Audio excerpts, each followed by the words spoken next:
कोल्हापुरात शक्तीपीठ महामार्गाविरोधात भव्य मोर्चा। राजू शेट्टी, सतेज पाटलांसह शेतकरी मोठ्या संख्येने रस्त्यावर।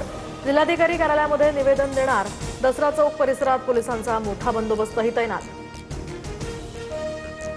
नाशिकमध्ये भाजप बंडखोर प्रसाद हिरेंची निवडणुकीतनं माघार। मात्र मनधरणीनंतर सुद्धा गोकुळ गीते लढण्यावर ठाम। निवडणुकीमध्ये कौल माझ्या बाजूनं। महायुतीच्या उमेदवाराला पाठिंबा दिल्यास मतदारांचा घात होईल, गीतेंची भूमिका। गोकुळ गीतेंसोबत चर्चा सुरू। फडणवीस शिंदेंसंदर्भात सुद्धा आमचं त्यांच्यासोबतही बोलणं झालंय। दरम्यान नाशिकमधील महायुतीची जागा जिंकण्यासाठी रणनीती आखणार मंत्री उदय सामंतांची माहिती। नाशिकच्या येवल्यामध्ये ठिकठिकाणी भुजबळांच्या कार्यकर्त्यांची बॅनरबाजी। साहेब निर्णय घ्या असा बॅनरवर उल्लेख।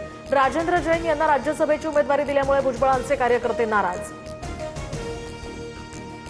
एनडीएच्या बैठकीपूर्वी देवगिरी बंगल्यावर राष्ट्रवादीच्या नेत्यांची खलबतं। राज्यामध्ये आणि केंद्रात राष्ट्रवादीच्या वाट्याचं एक मंत्रिपद रिकामं। दरम्यान राष्ट्रवादीचे नेते एनडीएच्या प्रमुख नेत्यांची भेट घेत मंत्रिमंडळ विस्तारासंदर्भात विनंती करणार, सूत्रांची माहिती। राष्ट्रवादी प्रवेशाच्या चर्चांना नवनीत राणांचा पूर्णविराम। मी भाजपची प्रामाणिक निष्ठावान कार्यकर्ती, पदासाठी विचारधारा बदलणार नाही, नवनीत राणांची पोस्ट।